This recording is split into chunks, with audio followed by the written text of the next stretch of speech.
Welcome back to another episode of the Babbles Nonsense podcast. I sound like shit. Let's just go ahead and put that out there. I was sick recently and I just got my voice back, but I'm back podcasting with Marlee Bruno, master injector, all the things, life coach, magician. You call yourself a magician, which that's what we're going to get into in this podcast, down in Pensacola, Florida. So if y'all are ever down there or want to learn from her, she has also started a new business with a partner that we're also going to dive into because that was new since the podcast the last time she was on. If y'all want to hear kind of Marlee's backstory, she was on episode 24 back in 2021, so a long time ago. Wow. I know, it's been so long. Almost 2 years since you've been on the podcast. So welcome back, Marlee. Thanks for having me. Absolutely. Guys, and I am trying out new equipment also.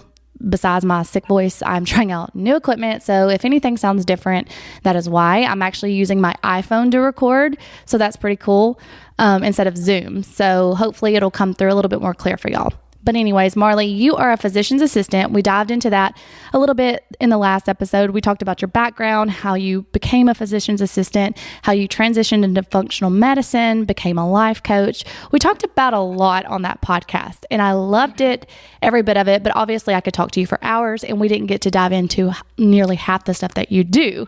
So that's why I wanted to have you back because we touched a little bit on the end about fillers, which is funny because we actually initially started the podcast to talk about fillers and we talked about all the other stuff first. But I mean, you have a cool backstory. So, Right. So that's why we had to. So I really encourage everyone to go listen to that episode 24. It was really good. Marlee's very inspiring and she has a great backstory to listen to. So since we ran out of time, you have referred to yourself in the past as a magician. Mm-hmm. Can you tell me why you refer to yourself as that and like where it came from? So I say that because like I make this joke and I laugh about it with people, but they end up saying that it's true, that if you like, don't even come around me if you're trying to stay the same. I like that. I like that. Well, right. It's true. Like I have this propensity to change people, because I'm highly skilled in doing that with all my life coaching stuff and all of that, but also like what I can do with injectables and just my personality. I think like I am a strong woman. I think that most people would say that about me. And I encourage other women to be the same way. You do. You definitely push me a lot and I like it because I need it. Because I know we have side conversations all the time about my life, but that I need to be pushed and propelled forward. So yes, I would agree with you 100% on that. I thought it was coming from more of I'm a magician because I transform people's faces. That's where I thought it was coming. It's that, and I mean, I transform people's faces, transform people's lives. Yes, all of it. All the above. Yes. Yeah. Select all the above. So speaking of transforming faces, let's dive into a little bit of the aesthetic stuff since we didn't get to touch base on that a lot in the last episode. Because I've talked to now an RN, a nurse practitioner, and a physician, all injectables. So I definitely want it rounded out because you're a physician's assistant to tell me how you came into injectables and how it's different with you being a physician's assistant. Got it. Okay. So I actually, when I was still in PA school in 2009, I did a plastic surgery rotation because I just love this stuff. So my dream when I was a kid was to be a plastic surgeon, and I recognized how much schooling one has to go through to become a plastic surgeon, and I don't like school, and I never have. So I was like, no, I need the fast track for this. But then you know that I worked in emergency medicine for 10 years because I had fallen in love with that instead. But so the truth is I actually began to learn how to inject in 2009.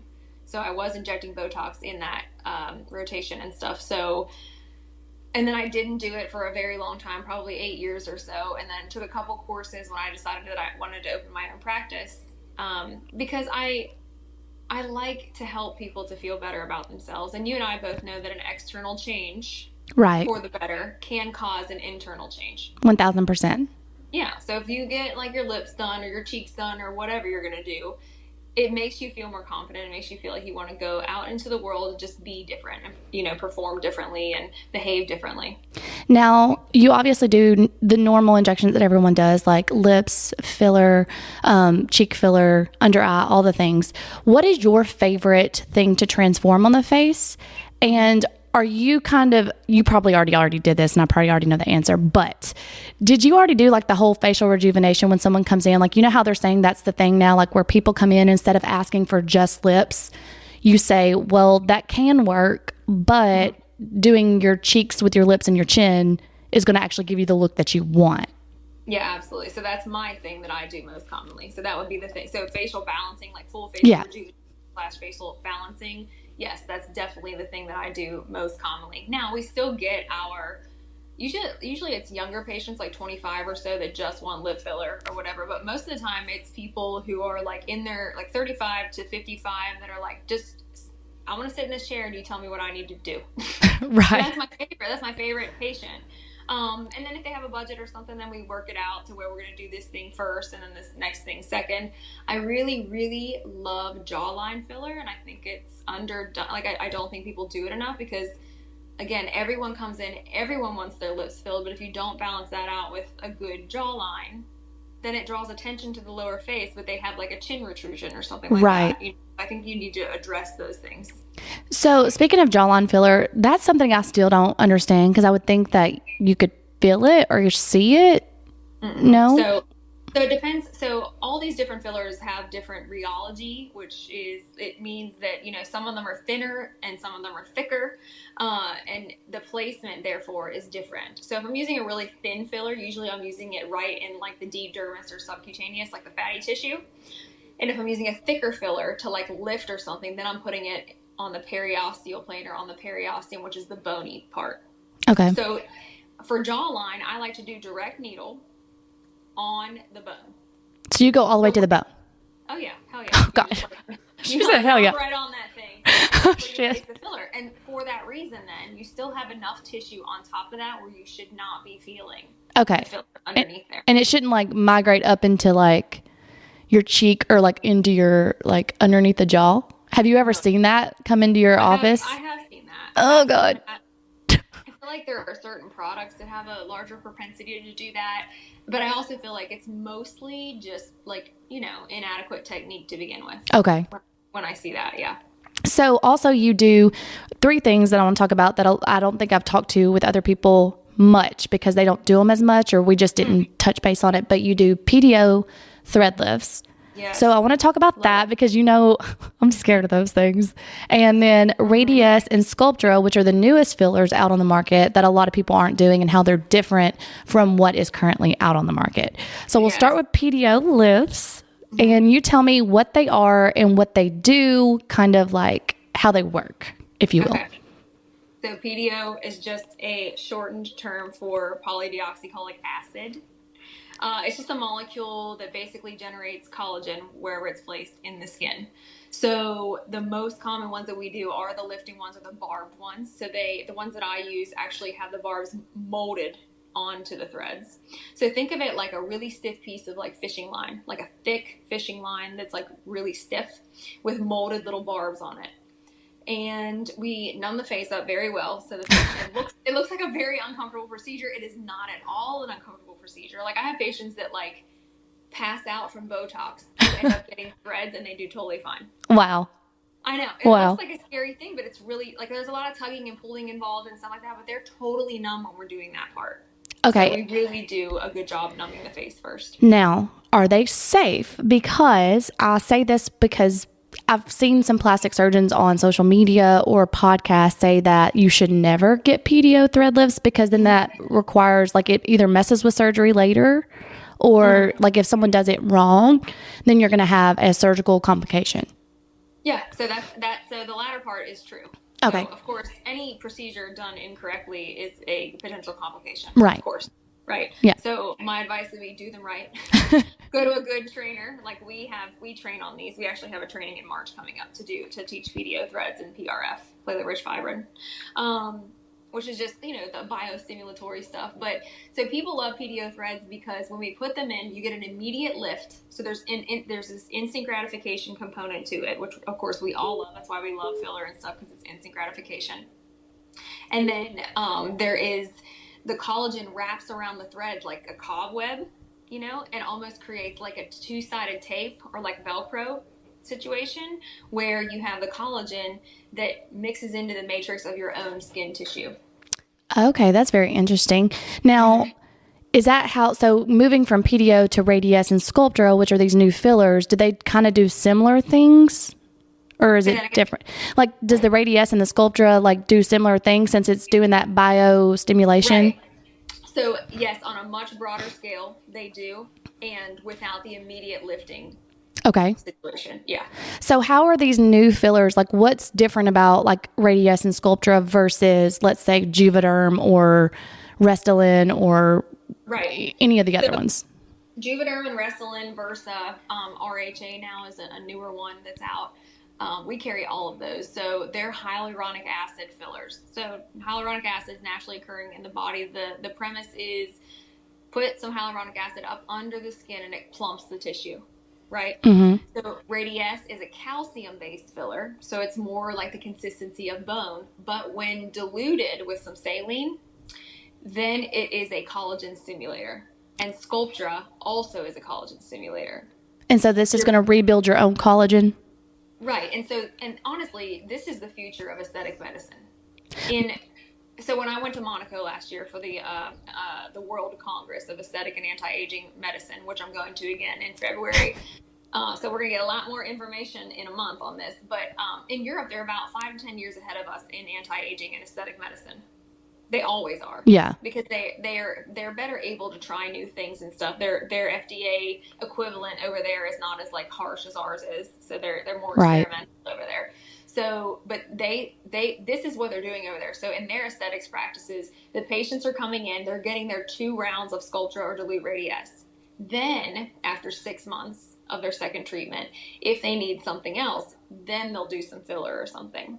Interesting. So right, but we should be, in anyone age 30 or greater, we should be giving them more collagen because it's way more natural appearing. Right. And it's better long-term this is like we call it the 401k for your skin, right? It's better long-term for your skin to just have this good scaffolding, right? Yeah. This good matrix of collagen under your skin to keep your skin tissue healthier. Then we can add to that. Yeah. Which, I mean, I would rather have that anyways. Like, again, the internet, when you're looking at risk and benefits, and I'm sure people have come to you and said, hey, is this true? So like you see where online it's like, don't get Radiesse because if they improperly place it, then you have these little like almost bone particles floating around in your own collagen. And then again, surgical, not to scare anyone off from getting these things, but it's usually technique and injector. Yes, sure. But when it's diluted down, I don't think there has been a complication with the dilute Radiesse of 1 to 3. Okay. At all. So maybe someone just didn't dilute it properly? It could be that, or they're injecting a non-dilute product thinking they diluted it or something. I don't know. Now, can these 2 be dissolved if you don't like the results? Not dissolved, no. Nope. So but get a good injector. So what do they actually do to the skin? They make your skin look like it has more of a glow, and it makes it look healthier and more youthful. Okay. That is not, no one's going to have this stuff dissolved. But it's not a filler then? No. We refer to them more as biostimulators. Okay. So because internet again, quote unquote, says they're fillers, the newest filler on the market. So they're technically not fillers then. Right. But those words, that's a marketing word. That's not a specific explanation. So they're not going to plump you. Not necessarily, unless we put a lot of product in a particular area, and that's just not really what we're doing with these. Gotcha. Okay. That's good to know. Now, reverse of that, plastic surgery. Are you comfortable talking about your recent? Oh, yeah. Okay. Oh, yeah. Tell all. I had everything done a month ago. So Marlee's really good with me about like, if I want lip filler or if I want something done, I'll send her a picture, tell her like something's going on with my face, like tell me what's going on. Everyone by now knows the story of my eyes where I had some filler placed and I got a lower blepharoplasty. And I obviously talked to Marlee about it because I was literally off my rocker and anxious as hell. But she was like, do it. It's going to be fine. You're going to look great. And I'm so glad I did it. But Marlee is very open about what she does, obviously. So you recently had plastic surgery. Mm-hmm. Tell us what you had done. Everything. So I had a breast implant exchange with a breast lift after breastfeeding 2 children. I also had a tummy tuck, so an abdominoplasty with muscle repair. Oh gosh. Yeah, so they pulled the muscle together, they pulled the skin up. I also had liposuction to my entire back, my inner and outer thighs, and my arms. And then I had a fat transfer from what they got from there and had a BBL, so Brazilian butt lift. So fat transfer to my butt. And how far post-op are you currently right now? 6 weeks.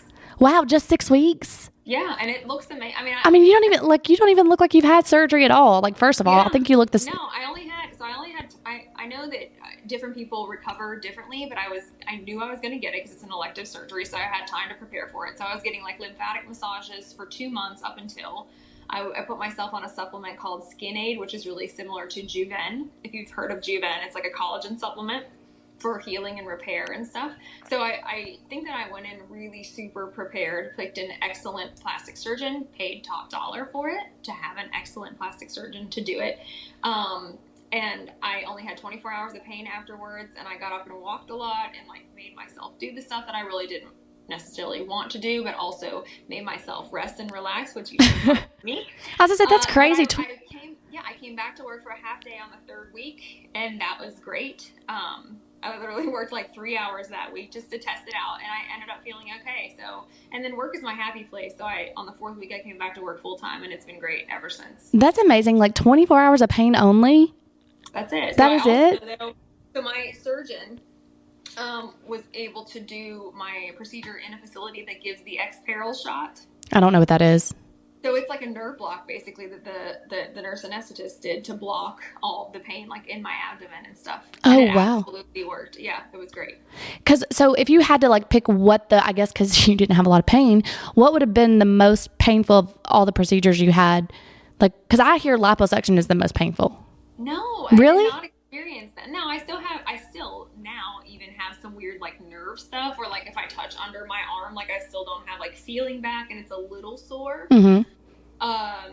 But I mean, the most intense feeling was the tightening of the muscle repair of my abdomen because they tighten it, so it feels tight. Yeah. So it's funny because I'm on all these groups and stuff of like mommy makeover stuff, and everyone's like, "Oh my gosh, it's so tight," and I'm like, "Yeah, don't you want it to be tight? Like I would be pissed if it was loose." Right. Yeah. So, and the reason why I went into plastic surgery is because obviously people come to you and sit in your chair and they're like, hey, this is what I want to look like.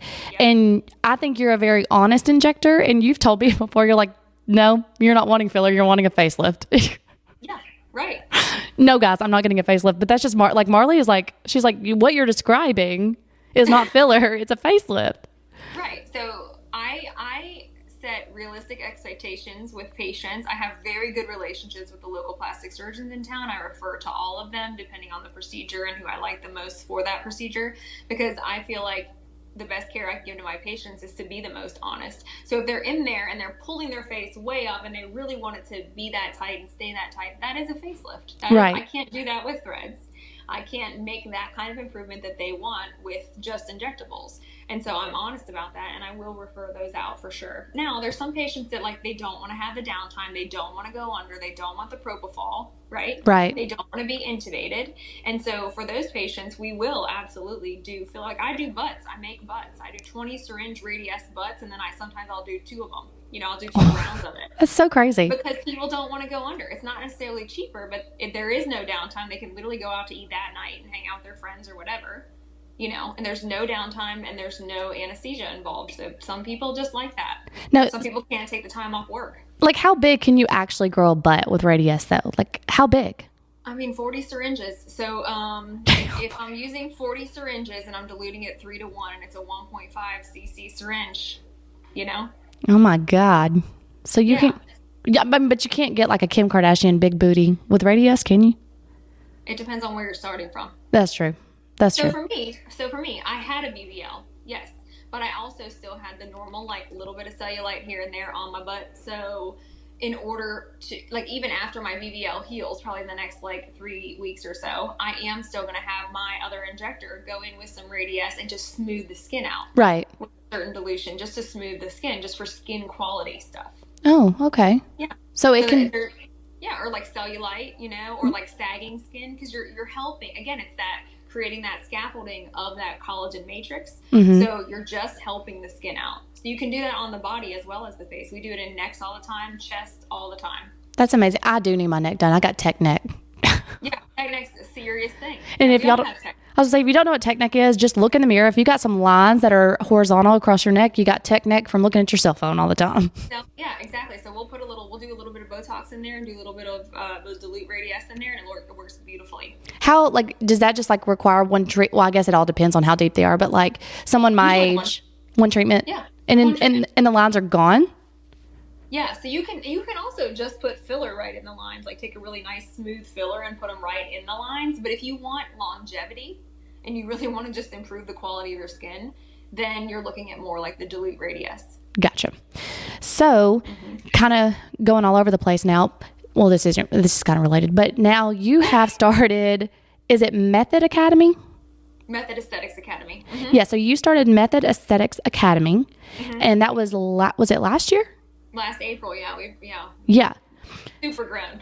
So tell people what that is, what you're doing, and all the things. So it is an aesthetic injector academy that I run with two other partners, Brittany Perez and Katie Reber. Super fantastic, phenomenal injectors in town with me. We're really lucky in Pensacola to have such really good surgeons and injectors here. And we all work together, which is really very cool. Like, there's no competition here. It's really cool. So we made this academy because, we all have gone and been trained at these academies. And my experience for a couple of my trainings was I was one of 100 injectors in a room. And I got like 20 units of tox and like a third of a syringe of filler, and that was my training. Wow. For $2,500, and so I'm like, of course you do not leave that training feeling confident to go out and start practicing on people. Right. So we created Method Aesthetics Academy so that we could graduate people who feel confident enough to go out and start injecting. And the way that we do that is we give them a ton of hands-on training experience, right? So it's very hands-on focused. We do like some PowerPoints and some didactic stuff, but it's mostly hands-on. And then we give them further mentoring, like for life. Okay, so wow. They get entered into our Facebook group. Yeah, and they get our cell phone numbers, and if they have any questions or any issues or anything, they get to contact us so that we can help them to deal with that. We've helped people to open their own practices. Wow. We're just consistently available for them. Yeah, because there's nothing else that I'm aware of that's like that out there. And no. We wanted to, everybody wants to do aesthetics, everybody in our profession. Right, every PA, nurse practitioner, nurse wants to do it. It's the holy grail after working, this, emergency medicine for 10 years. I mean, it kind of irritates me because not everyone should do it. Right. Like it really does irritate me because if you don't have an aesthetic eye and you're not good with fine motor skills, maybe this isn't the career for you, but you're just looking at it because it is a good job. Right. It's less stress and you make good money doing it.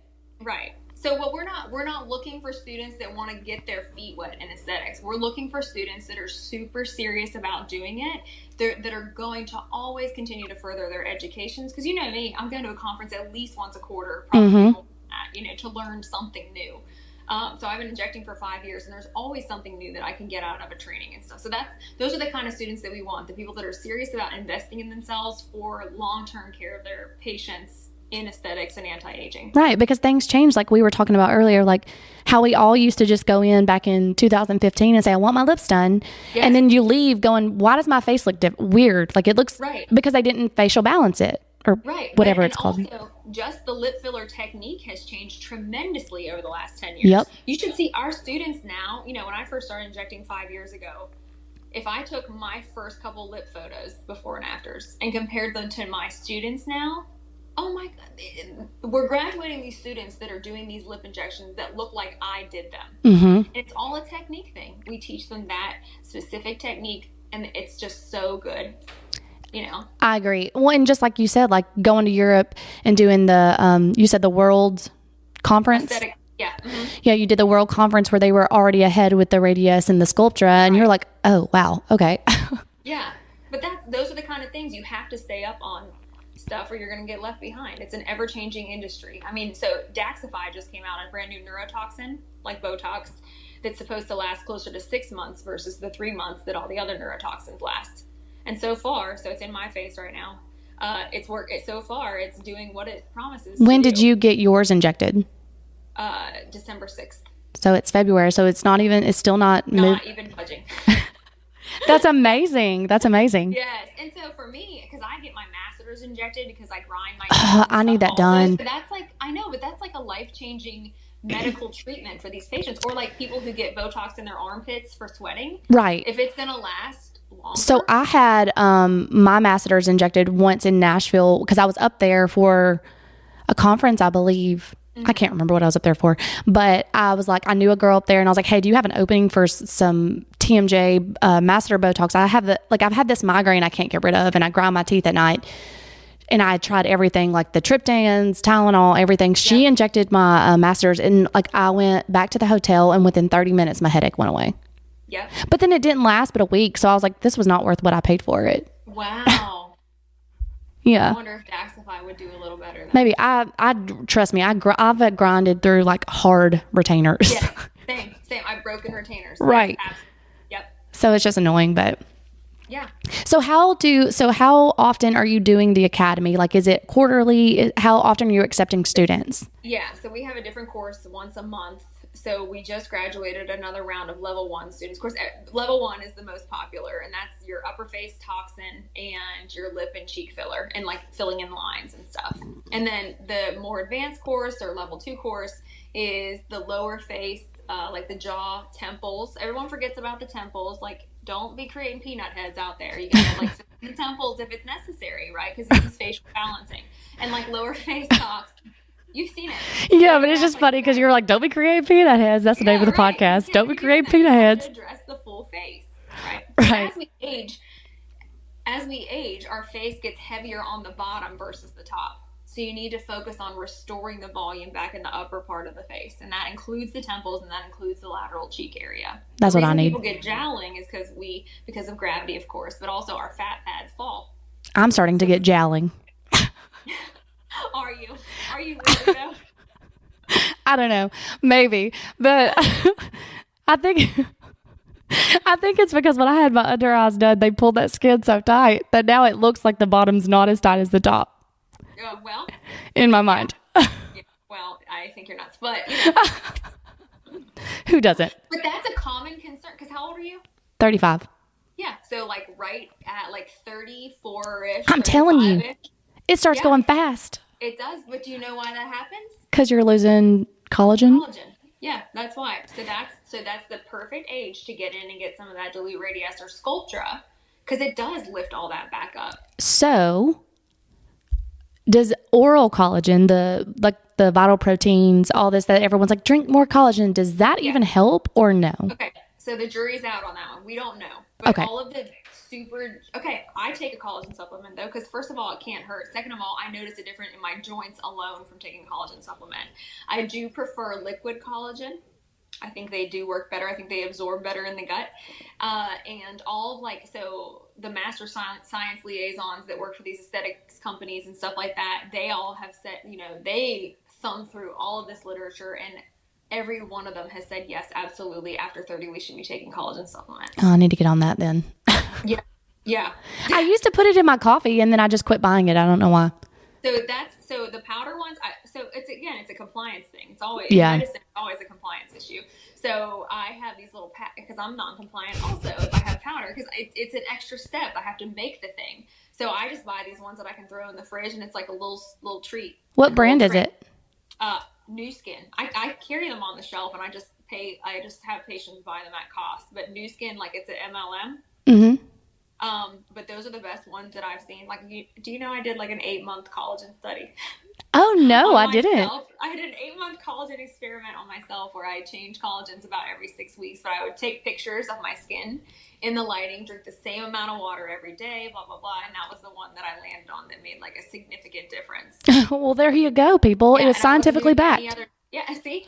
Yeah, that's right. I'm a scientist, damn it. Now, that got way off from your courses. You said people do level 1 course. We do this. It's fine. That's what it's for. So you do the level 1 courses and you do it once a month for level 1? No. So there's a different course every month. So okay. Try and fit a level 1 in 3 times a year because they're so popular. And then a level 2 at least 2 times a year.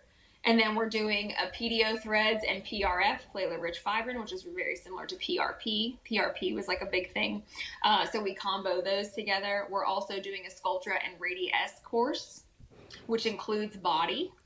Oh, when is that? Can I be your patient? I think that one's in June or something. Like, can I come be your patient that you inject and show?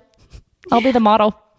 Yeah, and we're working on some like online courses and stuff too that don't necessarily need as much hands-on. Like right now we're working on a complications course, which includes like if you get a vascular occlusion with filler, how to manage that, how to manage the complicated patient. Me, aka me. Yeah, how to manage me. Literally. I'll be the model patient for that as well. You should come in and we'll have them do like a consult with you. If it's going wrong, it's going to happen to me. We know this by now. It's true. But it's true because you have to think these are brand new people coming to the industry, and they're so good. Like they're so committed and they're so good and they're so serious about being good at it. Like I don't want them to not do it because they're afraid of a pushy patient. Right. You know what I mean? Yeah. You need to just be able to understand that you are the expert. You've paid tens of thousands of dollars for these courses every year, probably more than that. And you're the boss in the room. Well, not only that, like when you're talking about aesthetics, and I had this conversation with another injector, when you're talking about aesthetics, if your plan is like, hey, you have terrible filler from someone else, we need to dissolve it. I'm not putting my name over on top of that. Then you say that. I mean, maybe a little bit nicer, but you say that. Yes, I never put another injector down, but I will add. I am adamant about. I will not place good filler on top of bad filler because it's still bad filler. Yeah, it's still bad. It's not. And I understand from the patient's perspective, they spent $2,000 trying to get it that way, and it happened to migrate and yada yada. I get it that it was expensive, and then you're talking about it's going to be even more expensive, but it's your face. I've been there. To look right. Yes. And dissolving is expensive, but I have always been happy with the outcome once dissolving because when I had lip filler, like even after a while, and I didn't know this, like even after, 3-5 years, maybe even sooner, filler stacks. So you need to dissolve it and start over.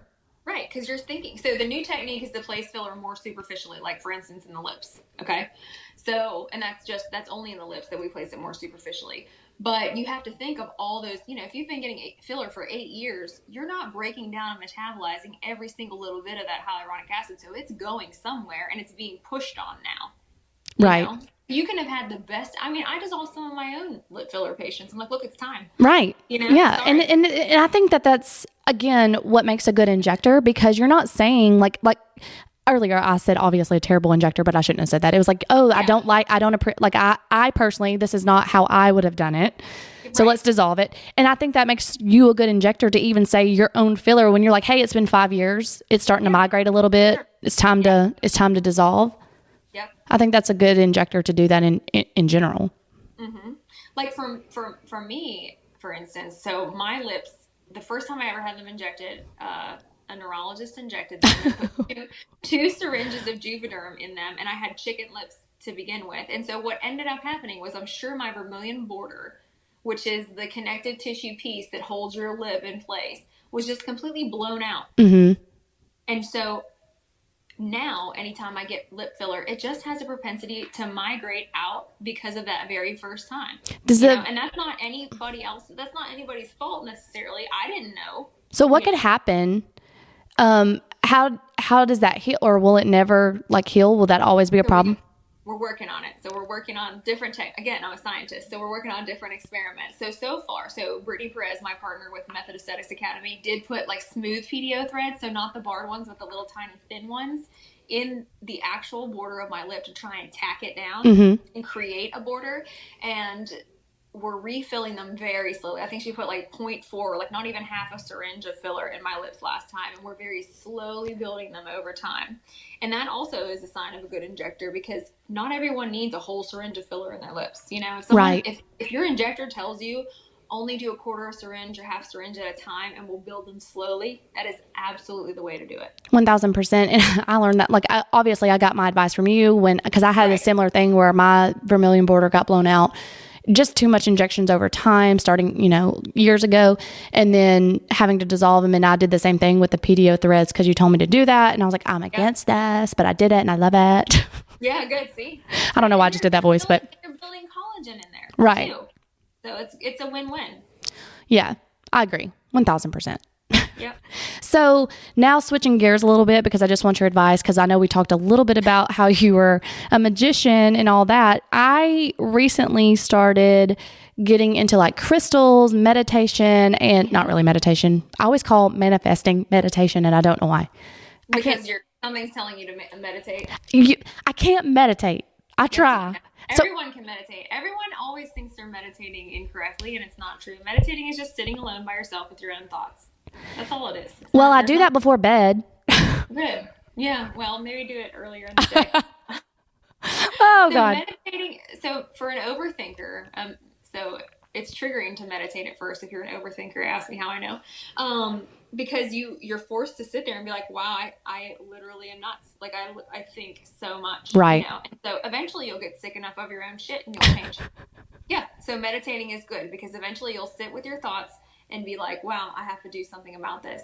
And it takes many months of practice meditating to hit that sweet spot of bliss where it's like, oh gosh, I don't even know what just happened then. It was just so peaceful.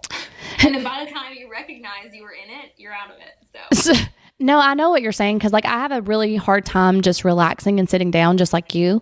And some people have told me it's because I don't like sitting with my own thoughts. And it may be. I do think a lot. We know I think a lot. Sometimes I run away with my thoughts and I'm like, reel it back in. Yeah. But maybe that's why I can't sit and relax because then I start thinking. Like I always have to be doing something. Like if I'm watching TV, I can't just be watching TV. I have to be on my phone and watching TV. Because then like I'm watching a show right now and like if I'm watching it, it might bring something up in me and I'll start crying. And I'm like, I don't want to do that. That's normal though. I know. But I'm just always doing something. Like I'm like, if I, excuse me, if I sit down at like 2:00 and I'm like, well, it's 2 p.m. I'm not going to bed till 9 or 10. I can't just sit here on the couch for 7 hours. Why not? I'm like, I'm lazy. See that. All right. Says who? Society. Yeah. Then what? And what? How much do we care about that? We don't. Right. Right. Right. Your truth is different than someone else's truth, and is way different than society's truth. So. No, I agree. Well, that was all my New Year's intentions, not resolutions. My intentions was to stop giving into societal norms. We had that conversation a little bit back about a dating situation, and you were like, why do you care what everybody else thinks about who you're dating? And I was like, I don't know. Yeah. So if you're going to stop giving into societal norms, then you must start doing what? Giving into myself. That's it. Because that's the only thing that matters, man. Right. I mean, you're at the end of the day, you're the one who has to live with you. So that's right. So not to get too deep. So we're going to transition into crystals. Quickly. Okay. Into crystals. So do you believe in crystals and like the energy they hold? Yeah. So I believe that anything your mind believes is true to you. So look, I have crystals all over my office right now. So how do you know like what crystals you need? Because I've started reading like forums and stuff on them. Like some people say that you're drawn to a specific crystal. Yeah, sure. That's the best way. I mean, so especially women, we're very intuitive at baseline. So if you feel like you're drawn to a specific crystal, go ahead and pick it up, feel it, touch it, see how it makes you feel. If it makes you feel away, if it doesn't, then that's okay. Just keep practicing. And then just go look up what that's supposed to mean. So you have to think about, rocks are old because the earth is old. Right? And rocks, crystals, whatever you want to call them, come from the earth, right? And so since humans have been on the planet, they have had different reasons to have different things of value. And one of those first things of value was different rocks and crystals. So they would be traded and all these kinds of things, and they had meaning then. So I think the idea is that if they had meaning, if our ancestors had meaning from them and it was passed on and passed on and passed on, well, of course they still have meaning for us. And this is what the meanings typically are. Okay. Right? That makes sense. If my grandmother gave me a pink crystal that I didn't even necessarily know the name of and said, this is my symbol of love for you, then that's what it is for me. Yeah. It reminds me of my grandmother. It's a symbol of love for my grandmother. That's what it is. Right. Do I believe as a scientist that crystals have a certain kind of vibration and all that kind of stuff? Yes, because they do. Okay. Do they grow? Yes, they do. Yes.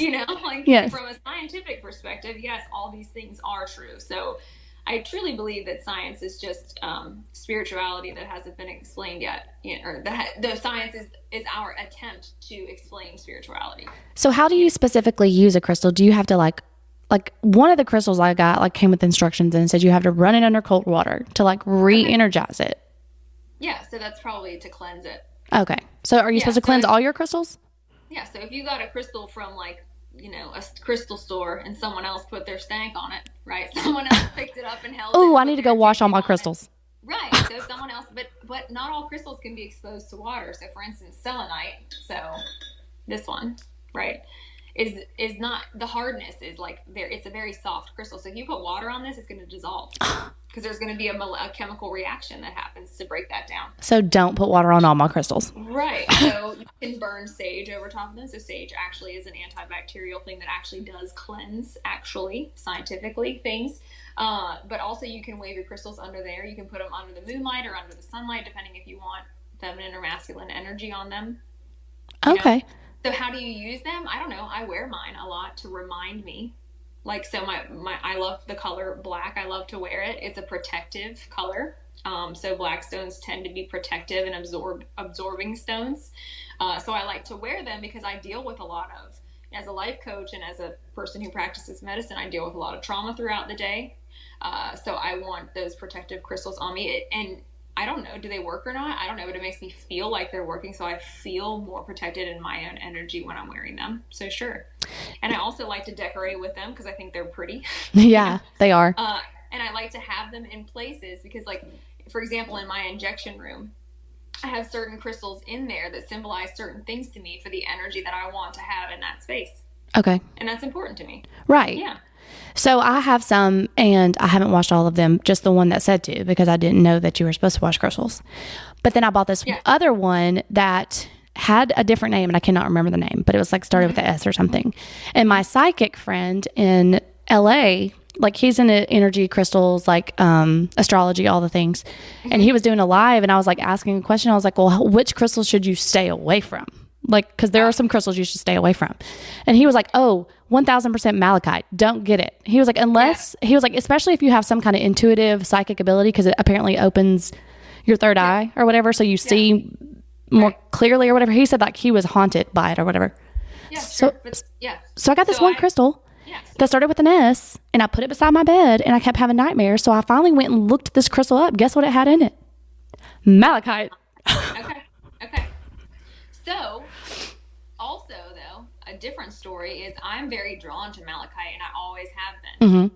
Maybe because I am a magician, and malachite is very magical. So, but I had the opposite experience where I felt intuitively drawn to it, and I have used it for many, many years with no problem whatsoever, and it makes me feel, I don't know, I feel like that's a very special crystal to me. Well, another girl that I follow she's a psychic. She wears it, a malachite around her neck, because she says it helps her open up her intuition. Right, and it's green, so it's a heart chakra opener also. Mm-hmm. So, so to me, again, just like we're talking about societal truth versus our personal truths, I would say if you gravitate toward it, go ahead and use it and pick it up and mess with it. If you don't, then don't.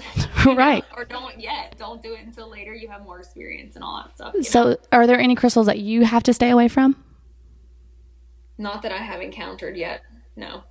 I love the Super 7 stone, which is actually a combination. So my whole practice, there was a big giant chunk of Super 7 stone in the crystal shop. And I said, when I open my medical practice, I'm going to have that on display in my room. And I did. I went and bought it. It's huge. It's very expensive. What's it mean? So Super 7 is like the world healer. Aw. Yeah. So anyone who happens upon a Super 7 stone is meant to, in some way, heal the world. Well, you are. In medicine, so I've given that stone to a lot of my students, because I'm a preceptor too. And when I was in emergency medicine, I've given that stone to a lot of my students and stuff. So that's little sweet. Bits of it that I find and stuff. So you just find them in crystal shops? Are they supposed to be really rare? Super 7s are rare, yeah. But you just find them all the time? Yes. So I'm looking. They're fresh on my mind, right? So I'm always looking for them. So. Mm-hmm. So do you feel like that is manifesting? Oh, yeah. Okay. So explain manifesting and how we can do it properly. Well, okay. So you have to be very clear about what you want and your intention about things, right? So what do I want my life to be like? And so as a life coach, I'll ask people like that. I'll tell people, look, this pen that I'm holding here in my hand is a realistic magic wand. If you were to borrow this, and I hand it to them and I say, and to make your dream life, what would it be like? And you know what they tell me? What they wouldn't want their life to be like. Right. Right. So that's the opposite of manifesting. That is manifesting what you don't want. Right. Because people are much better at telling me what they don't want than they are at telling me what they actually want, because they don't allow themselves to dream about what they know what they don't want, because they've already experienced it, but they haven't yet experienced that bliss, right? And it's hard for people to become imaginative again and just dream a little bit and decide what it is that they want. But that's the state that we need to be in. What do I want for myself? The positives, right? Very like you. So for example, when I was having dating issues and you were like, you need to say, yeah, write it down. You're like, you need to like, cause I was having trouble like talking to emotionally unavailable men. And you were like, well, then say what you want, say it out loud. Like you're going to no longer chase, but you're going to attract, and you're going to attract these emotionally available men. So I was doing it. I was like, okay, I'm going to say this because Marlee told me to. And she was like, I don't want no excuses. You're going to do it every day. So I did it. And then what happened? 3 people came out of the woodwork. Not good people. We talked about those people. And you were like, okay, let's change your manifest. Yeah. Change what you're saying. Become more specific in what you want then, you know? But it's true. Like, and then I said this on a podcast not too long ago where I was sitting there getting a Brazilian done and my person was not really talking. So I was like, let me just either manifest or meditate or something to get my mind off of this. Yeah. And I was waiting to get the rest of my tattoo done. And I was like, my tattoo artist hadn't called me back. So I was like, he will call me tonight and we will schedule my next tattoo appointment. And I kept saying it over and over, and he called me literally when I left. That's it. I was like, oh shit. Yeah. So that's how you do it. You have to keep it fresh in your mind, exactly what you want to have happen. And it's just going to happen. Yes. Everything that you just want. Yes. Like you wish for. Yes. So, you have to dare to dream. You have to dare to wish. So what if you wish? So what if I wished to marry a prince? Good. Then go to Cameroon. There's shit down there. And that's going to happen. If you want to marry a prince, you better move your ass where there's a lot of princes. Right? Right. You can't. Yes, you can. You can just sit and wish, but you also have to take action. Right. So funny. I shared this post today that's like, you can sit and wish and all that stuff and keep it fresh on your mind. That's step 1. Step 2 is action. Does that go back to that? This is gross, but you can shit in one hand and wish in the other and see which fills up faster. Yeah, action is action is way better than just sitting. But the problem is that most people don't even do step 1. Most people stay in their own shit, right? They get this victim mentality. They keep reliving the same thing over and over again because they get attention and complaining about it or whatever, right? So what you need to do is you need to come out of that old ass program, and start dreaming and wish. Okay, well, what do you want then, right? Because it's funny, people hire me as a life coach and they want me to sit in their shit with them. And that's not what I do. No. Maybe therapists do that, but life coaches do not do that. Some therapists do. They'll sit there and just be like, yeah, I get it. Right. Yeah. And I think there's a time and a place for that. I think it's very therapeutic for someone to just witness you while you're bitching. I think that, right. I think that's very therapeutic sometimes. And when I do that, I say, look, I'm just going to spring clean. You just sit there and you just witness me because I'm about to just complain about everything. But I do it very consciously. I do it just to get it all out and then I move on. Right. I think there's a time and a place for that. But if you're stuck in that and you've been doing that for the last 3 years, 10 years, whatever, and you're already 40 years old, now what are you going to do? Right. You know, like I know your parents were messed up and I know that shit happened to you when you were little and whatever, but now you're 40. So now what's up? What are you going to do? Yeah. You know, how's your parents' stuff that you did at 6 still affecting you at 40? Yeah. Right. And I get it. Some of it's heavy and some of it's bad and some of it's awful to go through, but you're safe now to go through it. Agreed. And I think you need to do that with the right person, whether that be a life coach or therapist. I think you need someone to coach you through that hard time, especially when the heavier stuff. Right. Okay, so I can speak about my family. So my family, some of them have been through some things that are hard, but still at their age now, I'm the youngest, want to still use that. Okay, so for example, if somebody got pregnant at 17, And they're like, well, that's why I don't have the things that you have now. Well, okay, yeah, maybe then. But what are you doing now? Right. Like, your children are grown. So what are you doing now? So I agree with you. Like, it's like you can't use that excuse for forever throughout life. Yes. So then I would approach that person to be like, if I told you that I could help you to change your mindset and get the things that you want, would you be down with that? Yeah. And hopefully that person would say yes, but sometimes they say no. Really? Sometimes, yeah. I mean, think about it this way. So I also coach people, back to health and stuff. So think about a patient who gets disability for something. Oh, okay. You know what I mean? So they're getting some benefit. They're getting like a literal check, right? They're getting a little paycheck to like be sick. You know? So like sometimes people cling to those kinds of things that seem positive. But in reality, maybe they'll make even more money if they, if they can coach to better health. Yeah. So, I get what you're saying. It's scary to change, period. It's scary to change. It is. But you gotta do it scared. Yeah, you gotta do it afraid. You're right. I mean, because obviously what you're doing currently isn't working. So what's the fear of changing and seeing it may not work, but already what you're doing is not working. So you know what the hardest thing for me to learn was? And it's also okay if you just stay right where you are. True. That's also okay. That's true. It's not what I choose for me, but that's also okay. I got to respect that if people want to do that. That's been the hardest thing for me. The one who, worked emergency medicine for 10 years and wanted to save everyone's life, literally wanted to save lives, right? John and I have probably saved some lives together.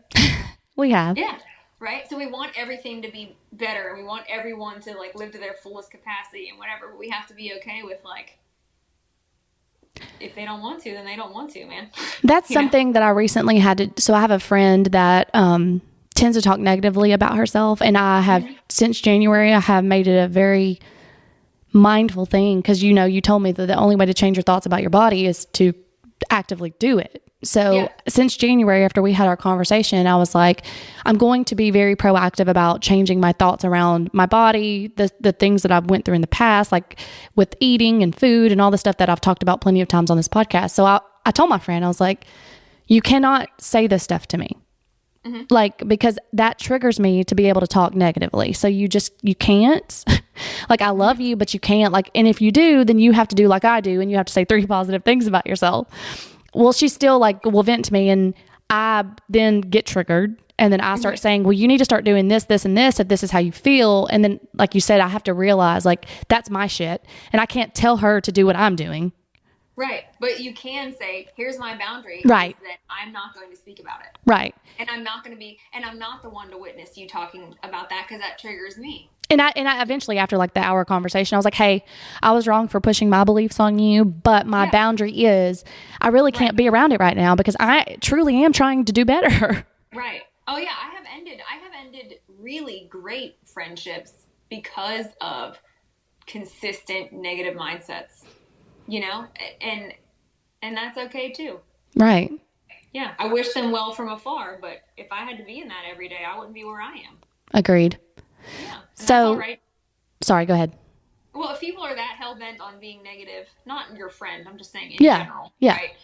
If people are that hell-bent on being negative, then maybe they need a swift kick in the ass to lose a friend or something. I mean, she's not negative all the time. She just has moments where I'm like, hey, I'm really trying to be better about this one thing. So that's my boundary. Right. And I'm not talking about her. Yeah. Like, it's also not our job to be enabling people to do things that we're not cool with either. Agreed. We don't have to bear witness to that. So earlier you mentioned you're about to go back to the World Conference next month. And you said that's in Monaco? No, so there is another. So last year we went to Monaco for that. This year they're doing one in Miami and one in Monaco. So I'm going to the one in Miami. Oh, cool. They're doing it actually here. Yes. So they bring injectors from all over the world, like the Netherlands, Europe, aesthetics is huge in Europe. This is, the fashion industry and all those things are big over there. France, like they're not going to get old in France. So, you know what I mean? Like they got all the perfume, they got all the makeup, they got all the jewelry, they got all the fashion stuff. I mean, they're just not going to get old. So yes, all those people from over there bring all of their info, all of their plastic surgery stuff, all of their injectable stuff, all of their skincare regimens and treatments and stuff. And they bring them over to us. And then we tell them what we've been doing, So it's just a meeting of really great minds with thousands and thousands of the best injectors in the world. So what do you predict they're going to bring new? Exosomes. What is that? Yeah, right. So I'm using them now in my practice. So I've injected 3 patients with exosomes, doing the dilute radius with them and mixing them. I'm super excited about this. So they're pretty close to like stem cells. Yes. Wow. So, but they're not actually stem cells, they're plant derived. So it's like if our biostimulators, so like our Sculptra and our dilute radius are the collagen seeds, then exosomes will be the fertilizer to that. Wow. Yeah.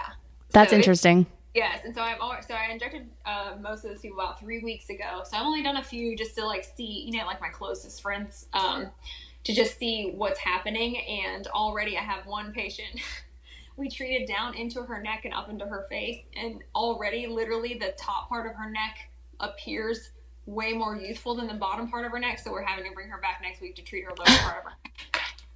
Oh, I need you to send me pictures of that. Yeah. Like, take pictures of her. I can text them to you. So cool. So cool. And so they're using them also not only to inject, but also topically. So for instance, my recent mommy makeover that I had one of my, like under my right breast, they do an anchor cut. So there's a cut down the middle and a cut across. So those 3 flaps of skin have to come together. So those are really hard to heal and they separate very commonly. So mine separated. I used topical exosomes for 3 days in a row and did hyperbaric oxygen for like every other day for like 8 days, and it already was closed up. Wow. So you can put this stuff on your face like topically, like a night cream? No, you should do it if your skin is open. So you can get microneedling. Oh, okay. And then put it on, right? Because on top of the skin, it doesn't do a whole, you're like basically wasting it. Yeah. But you want to have like little micro channels or some kind of procedural thing. There's a surgeon, gosh, I can't remember his name, but he presented at one of the last conferences I went to. I'm sure he'll be at the conference this time too, but he is putting the exosomes in like the bellies and stuff like that before he closes. Oh, cool. Okay. Yeah, and the wounds are healing so much more quickly. Oh my gosh. Yeah, this is so cool. Yeah, it's so cool. And this is people are just experimenting with this stuff and it's really great. I'm gonna have to look it up. I don't even know how to spell that, but I want to look it up. Yeah, look it up. It's like, when there was all this craze about like the PRP and stuff like that. I feel like exosomes are going to be even better than that. Right.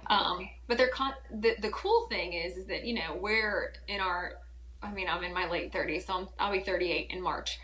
And I hopefully will be around to experience these things. Are going to like literally make us age backwards. And they're literally working on treatments to like lengthen telomeres. Like, so like in the chromosomes, right? Yeah.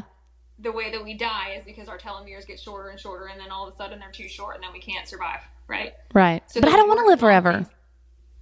No, we don't want to live forever, but like, God, I want to live like, I want to be like hot and stuff. That's what I want, Aren't you kind of a little mad at these 20-year-olds that get to experience all the great technology now when they're 30? Do you know what I thought was amazing? So we watched the movie. I finally watched the movie Death Becomes Her because my other injector was like, "You haven't seen that? Have you seen this movie?" Mm-mm. Oh, it's about anti-aging basically. No. Mm-mm. And there's this like witch lady that has this potion or whatever that keeps people young forever. So. Oh wait, is it an old movie? Yes. And it's got what's her name in it? Meryl Streep. Yeah, Meryl Streep. Yeah, I've seen this movie. Yeah. Okay. I just didn't know the name of it. Yeah. So, but I was watching this movie, and there's like us that are like pushing 40, and then 2 of the girls that are 20. So our medical assistants are like 22 or so. So we're watching this scene, and it's like basically the guy is super gaslighting the wife. Right, yeah. And they sit up in their chairs and they go, "That you're not going to gaslight me, blah, blah, blah, whatever." And then us like 40-year-olds are like, wow, how are you so aware of that? Right, yeah. I'm like, you 20-year-olds get all the good stuff. You get all the good skincare. You know already to take care of your skin. You know not to smoke cigarettes. Like, we didn't get, Yeah. You already know, like, red flags to look for when choosing a partner. Like, how? Right. Just so jealous of this. So, and then when you think about it, though, our parents probably looked at us the same way and was like, we didn't have, like, Sure. So. Yeah, but that's, good on us for changing the world and making these kids smarter, making them less afraid of money and less afraid to take risks. Like there's these YouTubers that are millionaires. Right. Teaching these kids that it's not hard to make money. Money's everywhere. this is great. This is great for them. We need to learn from them. Yep. 1000%. So have fun at your conference next month. You'll have to come back and tell us all the things. For sure. And tell everybody where they can find you. Yes, ma'am. You got it. Oh, now I'm like, hello. We're recording. Yeah, exactly. So you can find me. I'm on Facebook. I'm on Instagram, Marlee Bruno, or my medical practice is Mind, Body, and Soul Medical, or mindbodysoulmedical.com. What else? Instagram, I'm injector Marlee_PA. If you want to come train with me, I do shadowing too. So if you want to learn to be an injector, then I also teach that too. So and tell them where they can find your academy if they want to become an injector. Yes, so Method Aesthetics Academy, 201 South A Street. You can look on our website at methodaa.com. You can email us at methodaa@gmail.com. And it's not just for beginners either. It's for people who have been injecting if they want to change or learn new techniques.